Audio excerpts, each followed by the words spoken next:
June 3rd, 2025. Sip and Savor. Cara and her friends Michelle, Liz, Christina, and Rebecca are heading to a wine tasting event at Nod Hill Brewery in Ridgefield, Connecticut. Cara's sprawling mansion hummed with activity as the girls gathered in the living room, each one dressed to impress. Cara herself looked radiant in a form-fitting dress, her hair styled in perfect waves. Michelle stood nearby, her own outfit equally elegant, while Liz sat nearby applying a final coat of lipstick. Rebecca is dressed in a chic, sophisticated outfit, complementing her stylish haircut. Christina dons a fashionable dress that flattens her figure. Liz opted for an effortless yet stylish outfit that reflects her laid-back vibe. Each girl's ensemble is unique and suits their individual style, reflecting their personalities and preferences. The girls arrived at the venue and take their seats at a table under an outdoor tent. It was a beautiful venue, under a bright silk tent with open flaps to let a gentle breeze blow through. The air smelled of sweet grapes and sun-ripe vines, the smell thick and heavy in the air. At the back of the tent, it was possible to catch a glimpse or two of the rows of dark vines and the deep purple grapes that hung from them, plump and shiny in the warm sunlight. The girls are tasting a variety of wines from white Pinot Grigios to rich Cabernet Sauvignons and every color in between. Some are very strong with powerful tastes of deep, ripe, almost bitter grapes. Others are lighter with sweeter, delicate notes of lighter fruits or something as simple as freshly cut grass. The atmosphere buzzed with conversation, the girls catching up on each other's lives and discussing the wine. "So, Christina," Cara says, taking a sip of her wine, "have you given any thought to what you're going to tell Bill about your secret affair with Rob?" Christina gulped at the question. No.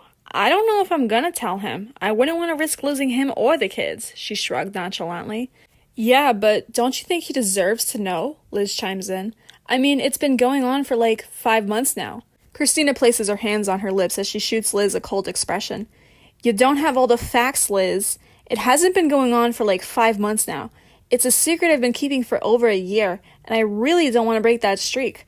On one hand, I do think he deserves to know, but I also don't want him to know that I've broken the contract.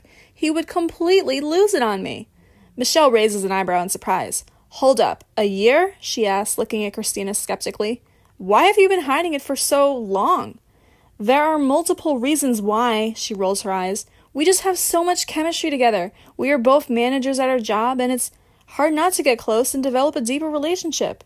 Christina is feeling a bit frustrated being questioned by the girls. She doesn't like them being all up in her face about her business. It was her decision whether or not she wants to come forward and tell her husband what happened. But instead of respecting her boundaries, the girls, especially Cara, all pry harder to get Christina to break the news to Bill. Michelle places a hand on Christina's shoulders. "I get that it's difficult, but don't you feel any guilt about hiding it from Bill? He trusts you, and you've been seeing another guy behind his back for a year. Don't you think he deserves to know the truth?" I do feel guilty about hiding it from Bill. But sometimes I wonder if he's keeping a secret from me too. He's been acting weird around me lately, and I've been unable to shake the feeling that he's cheating on me," Christina winced. Liz leans in, curiosity piqued.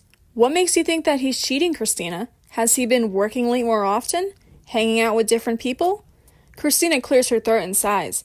"Well, I came home one night, and he wasn't home yet. I went upstairs to change, and I found a black thong on his side of the bed. I know it wasn't mine because I don't wear thongs that often.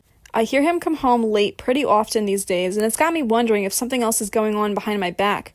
More than just a silly hookup," Christina shrugged. "Oh my God, that does seem pretty suspicious," Michelle says. "Have you tried confronting him about it?" Her question makes Christina tense momentarily. "No, I'm not that worried about it," Christina paused, looking down. "You aren't worried about it?" Cara asked, taking a sip from her wine glass. "You found a thong in your husband's bed? Shouldn't that be more than just a tiny bit worrying?" "Of course it's worrying," Christina murmurs, rolling her eyes at Cara's condescending tone. "But what am I supposed to do? Accuse him of cheating just because I found a random pair of underwear on his bed?" "It's interesting that you're not sounding very concerned about this," Liz shrugged. "I would freak out if I found out my husband was sleeping with another woman in our bed. That would be enough for me to file for separation. Maybe because you're swingers and you're used to this whole open marriage thing. I don't know. It seems like you've got a different mindset about cheating." "I suppose so," Christina sighs. "But just because we're swingers doesn't mean we can get away with cheating. We have rules and boundaries that are strictly enforced. If Bill has been with another woman in our bed without my permission, that's a major violation of those rules. But, like I said, I'm not going to accuse him of cheating unless I have solid proof." "The proof was right there in your bedroom," Michelle shouted. "You can't be that blind to see it, right?" Christina's expression hardens. I know what I saw, and I know what I didn't see, she snaps back. Just because I found a random pair of underwear in my husband's bed doesn't mean he's been sleeping with someone else. There could be a logical explanation for it. Liz raises an eyebrow, skeptical. And what explanation could there be for finding random underwear in your husband's bed that doesn't involve him being with another woman? I don't know, okay? Christina snaps back at Liz. Maybe he just happened to find it somewhere and put it on the bed and then forgot about it. There are plenty of other explanations that don't involve him cheating on me. The other girls all exchange a look. That's a bit of a stretch, don't you think? Cara chimes in. It's not like Bill is the forgetful type. He's usually pretty attentive to details. The tension in the room rose. Calm down, Christina, Michelle tries to soothe her. We're just trying to understand your point of view. You can't blame us for questioning your reasoning, especially with something as serious as this. It's none of your business, Christina argues back. You don't have the right to question my judgment. This is my marriage, not yours. I know my husband better than any of you do, so don't pretend like you know what's going on in our relationship. We're not pretending, Liz replies, annoyed. We're just trying to help you see the truth. You're so blinded by love that you can't even see what's right in front of you. Your husband is probably having an affair and you're just in denial about it. I guess I can't be mad at him if that's the case. I broke the contract as well, so we're both at fault, Christina shrugs. Cara shakes her head in disbelief. You can't be serious. Just because you messed up doesn't mean he has a free-for-all to cheat on you too. Well, isn't that the whole point of being in an open relationship? That neither of you have to be accountable for your actions since you have a free pass to sleep around with whoever you want? Christina replies bitterly.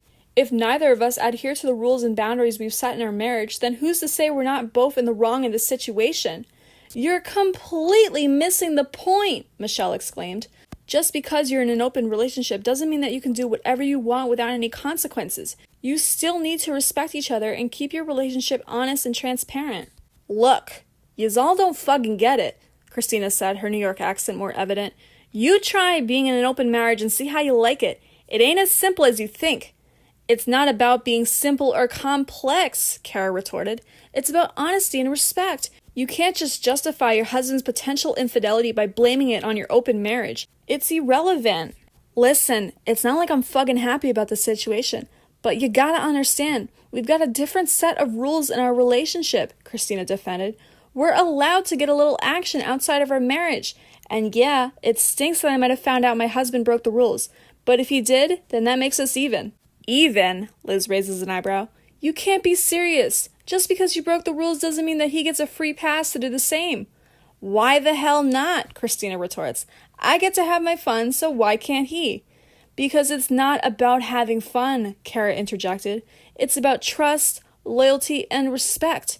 You're supposed to be in a committed relationship. Open marriage or not, you still need to be honest with each other and not break the rules you set together. Easy for you to say, isn't it? Christina snaps.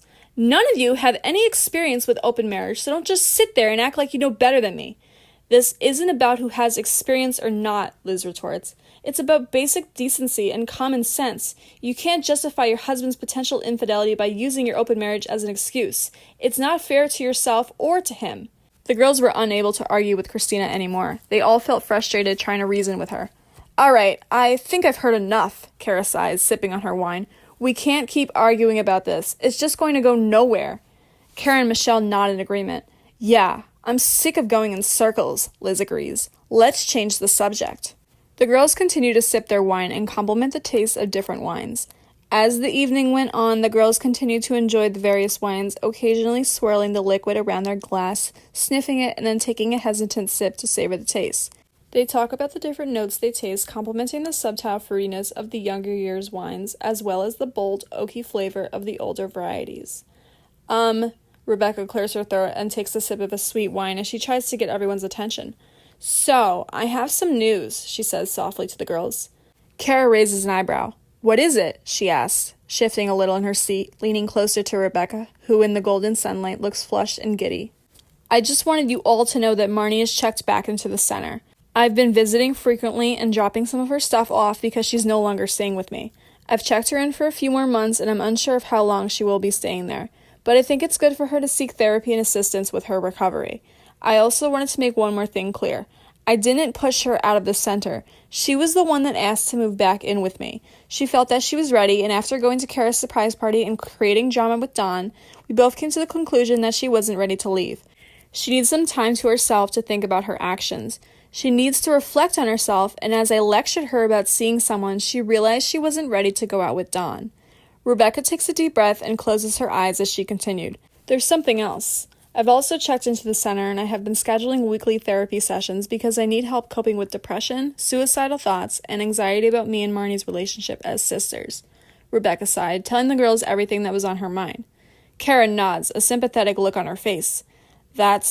She's quiet for a moment, searching for the right words and not finding them.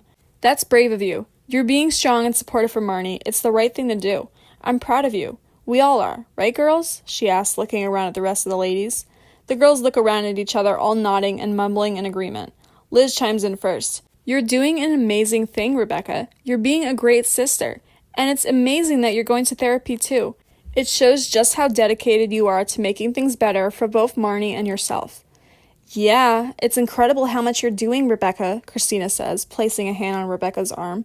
You really care about Marnie and her well-being, and it shows how strong you are.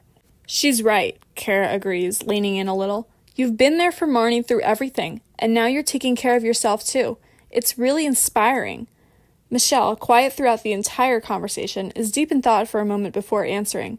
You know, Rebecca, I think it takes a lot of courage to admit that you need help, especially when you've spent so much energy taking care of someone else. But you're doing the right thing for yourself and Marnie. I'm really proud of you, honestly. Rebecca smiled, folding her hands on top of the table. Thank you, girls. I appreciate that so much. You have no idea. Thank you for being so supportive and caring. Marnie and I are lucky to have you all. Of course, Liz says, reaching across the table to pat Rebecca's hand. We're here for you no matter what. We've been through a lot together, Michelle adds, nodding, and we're not going anywhere. The conversation continues, the girls discussing everything and nothing, moving from Rebecca's situation to gossiping about the people they've seen around the country club. The sun begins to sink on the horizon, casting a warm, sunset glow over the girls as a waitstaff member brings the girls a new batch of wine to taste. How has work been for you, Christina? Getting busy with all the holidays, I'm sure, huh? Cara asks, striking up a conversation with Christina. Christina wipes her forehead, nodding. Aw, hell yeah. It's been pretty busy, but it's a good thing. I like staying busy. Our district manager visited not too long ago, and we received some good feedback. I've just been laying low and trying to get my work done. We had a huddle for one of our associates in the bakery department just last week. This nice girl from New York. Oh, she's such a sweetheart. She got Employee of the Month, and I could tell she was a bit nervous about being around her coworkers and fellow managers. She was a bit hesitant about getting her photo taken because she was afraid people would look at her photo and the way she looked. I think she looked beautiful in her photo! But she did a good job overall, and I think she deserved it. I have to admit, I was losing my patience a bit when they called everyone over to the bakery for the huddle. I whispered to the group, "Come on, people, I got shit to do." I don't think anyone heard me, but if they did, I wasn't trying to come off as disrespectful. I mean, it's a known rumor around the store that I don't do my job. I just wanted to prove that I was actually working. Christina chuckled a bit, trying to hide her impatience about the work event. Other than that, yeah, it's been busy.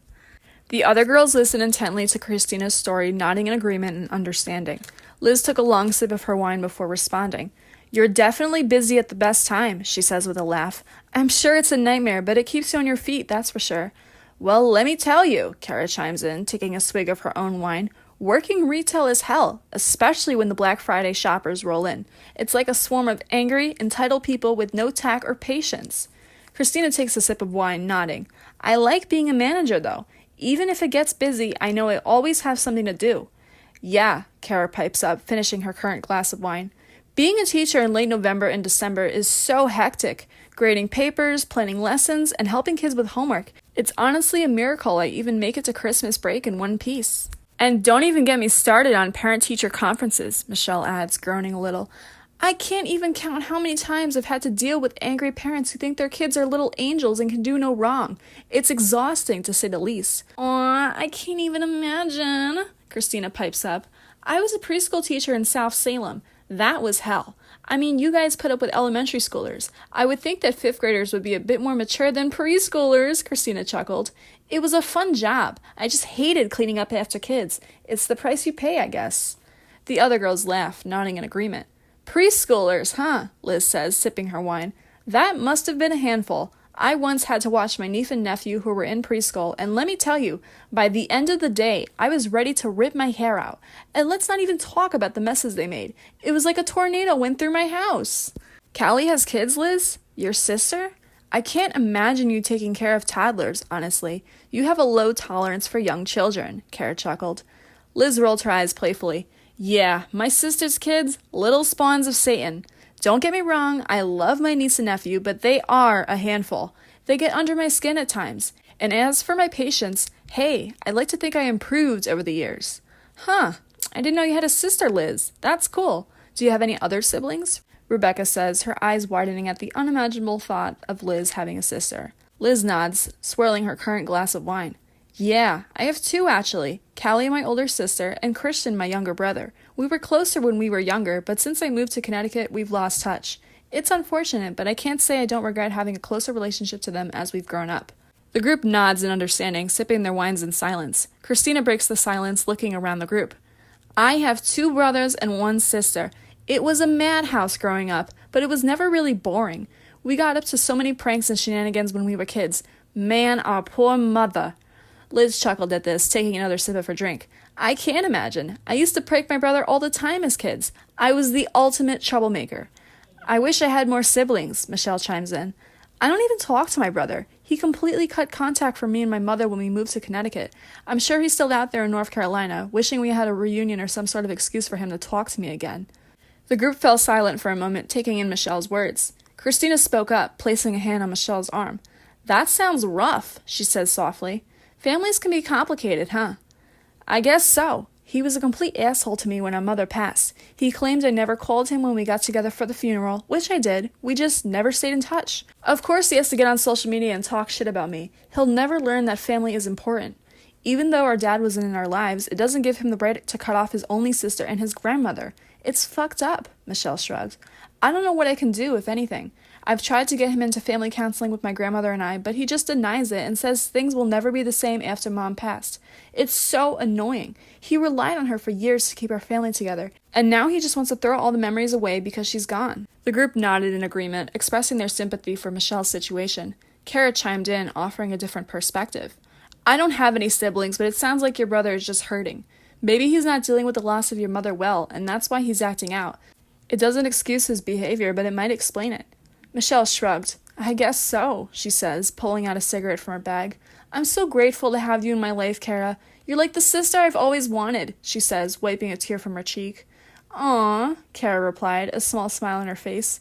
You're like a sister to me, too. We've been through so much together. I honestly consider you family. Yeah, Liz chimed in, taking a long drag of her cigarette. We've been through a lot of ups and downs together. And I know we've all had our fair share of drama and relationship troubles, but we've always managed to come out on the other side. That's what sisters do. There was a moment of silence as they just sat together, the soft sound of the wind rustling the trees, the only sound breaking through the quiet. Each of them took a moment to themselves, lost in their own thoughts. Can I have one of those? Christina asked Michelle, pointing to her cigarette. Michelle nodded, a soft smile on her face, and handed Christina a lit cigarette. They sat in comfortable silence for a moment. So, aside from all this, Liz takes a breath as she continued, how are you and Michelle feeling about 5th grade graduation?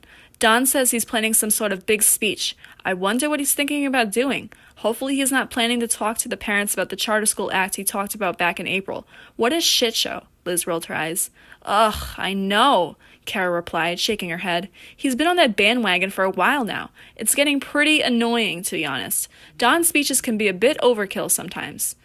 I mean, this is his first time leading the school as principal, so we should cut him a bit of slack. But still, I'm a bit nervous for his speech. I'm not sure what he's going to say, Michelle says. Yeah, he can be a bit enthusiastic at times, Liz agreed. I just hope he doesn't get too political with his speech. Graduation is supposed to be a joyous occasion, not some kind of rally or campaign event. Cara nodded in agreement. I have a feeling he's going to talk about the board and go on and on about how he was a former board member. He's so full of himself sometimes. Don needs to just live in the moment and forget about the future for a while. It will help him stay calm. Has he mentioned anything to you about what he's going to say in his graduation speech, Liz? I mean, he knows we're all nervous, but we're mostly nervous for what he's going to say. No, he hasn't mentioned anything to me, Liz shook her head, taking a sip of wine. But knowing Don, I bet it'll be something preachy and over the top. I'm honestly tempted to just show up late to graduation just to avoid the speech, you know? Nah, I don't think that. I think he'll be nervous as fuck, to be honest, Michelle infers. You think so? Liz raised an eyebrow, clearly a bit skeptical. Don? Nervous? I doubt it. He thrives on being the center of attention. I agree, Cara piped up, nodding. He loves to hear himself talk. He'll probably use this opportunity to go on and on about how great he thinks he is. It'll be a snooze fest for sure. Or, Michelle chimes in, finishing off her first glass of wine, he could use this as a chance to get all emotional and reflective about the school year. Who knows with Don, really? Ugh, please, no, Liz groaned, rolling her eyes. I don't want to sit through a sappy, sentimental speech. It'd be so corny and cringeworthy. Either way, I'm so glad that we didn't have to participate in field day this year. I guess Don forgot all about that tradition. He was probably too stressed about the end of the school year. I'm sure we can't wait for this to be all over. It's been one hell of a year, Cara nodded. You're telling me, Michelle said, taking a hit of her cigarette. I'm so relieved we didn't have to participate in field day again this year. Don always makes it such a big deal, but it's so pointless and exhausting. I'm ready to just relax and forget about this year. It's been a rough one, you know? I feel ya, Cara replied, resting her chin in her hand. It feels like we've been so busy with everything. School, work, our personal lives. It's like we haven't had a chance to just unwind and relax since last summer. Yes, Cara, Liz agreed. That's why I'm so glad you've been throwing parties. It helps us forget about this crazy and long school year we've had. It's an escape from our lives at work, you know? It's kind of nice to get away on a weekend and enjoy each other's company, even if it's just a nice event at your mansion. I'm glad you appreciate them, Cara smiles warmly. I love throwing parties. It's a great way to unwind and have some fun. The mansion can be so empty at times. It's nice to have people around to fill it up, you know? Plus, it's always fun to have an excuse to get dressed up and let loose, Michelle chuckled. And let's be honest, your parties are legendary. Everyone always has the best time. Aw, you're too kind, Cara replied, blushing a little. But I can't take all the credit. It's not just the parties, it's also the company that makes it special. Christina, Liz, Rebecca, all of the other girls, really. It's the people who make the party great, not the mansion. But yeah, other than that, I'm sure we're all a bit nervous about graduation. It'll be a crazy event. We'll just have to be prepared for whatever happens, Michelle nodded, putting out her cigarette. True, Cara nodded, taking a gulp of her wine. We're strong women. We can handle anything. Plus, we have each other. We've made it through a crazy school year together. What's one more crazy event, right? As the evening progressed, the conversation eventually died down and the sky outside grew darker. The girls were visibly tired from the busy work week, their eyes heavy and weary.